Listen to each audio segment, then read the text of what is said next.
So pumunta na nga kayo ng Amerika, hindi ba? Pero after 4 years, kumuha din kayo ng divorce, no? Oo. So paano nauwi sa hiwalayan itong 15-year relationship ninyo? Siyempre, may mga problema na naumpisahan.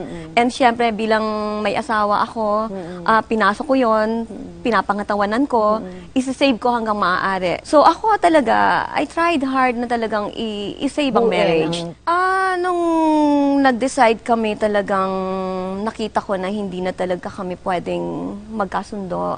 And siguro dumating yung point na tipong lumalaki ang bata, ayaw mo maapektuhan. Yung, syempre, emotionally, mentally, ayaw mo. Nag-usap talaga kami na hindi na natin kaya talaga. Dumating kami sa point na kahit hindi na tayo magkasundo, importante yung wag nating pabayaan yung mga anak natin and wag nating iparamdam sa mga bata na wala tayo. So, yun siguro ang naging dahilan kung bakit naging magkaibigan kami. Lenny, may gustong iparating ang ilang mahal mo sa buhay tungkol sa paghahanap mo ng bagong true love. Talaga? Yes, ito ang voice message na pinadala ng lalaking nagpapangiti, nagpapakilig, at nagpapatawa ng ganyang halakas sa iyo ngayon. Sige, eto siya.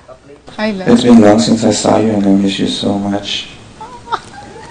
I just want to tell you that when I met you,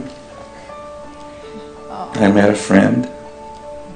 And now I found my best friend, my lover, and soulmate in you. And I'll be here for you. Please stay sweet, caring, and humble. Just want to tell you that I'm happy for you, I'm proud of you, and I wish you all the best. I can't wait to see you. I love you.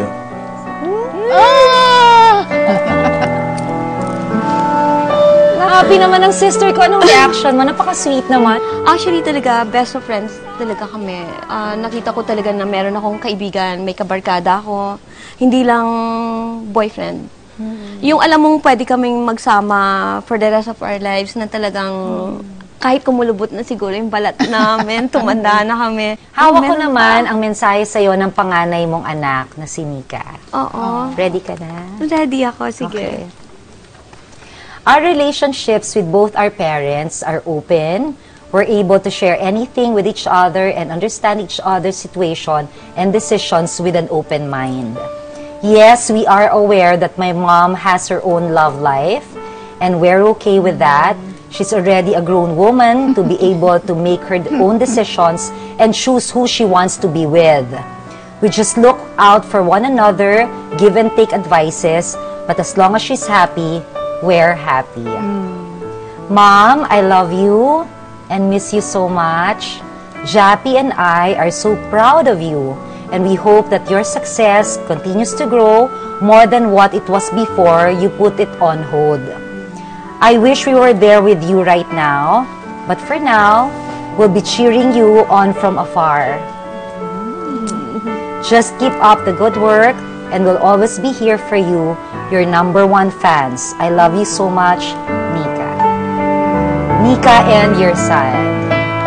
I'm so thankful na napaka-open-minded ng dalawa kong anak and ramdam na ramdam ko yung pagmamahal ng mga anak ko sa akin. Kahit ano pa yung nangyari, di ba? So, thank you, Jean. My God, ba't niyo ako pinaiyak? Ayoko na umiyak Kami, naiiyak din para sa'yo. Sobrang happy ako. Sobrang happy kaming lahat para sa'yo, di ba?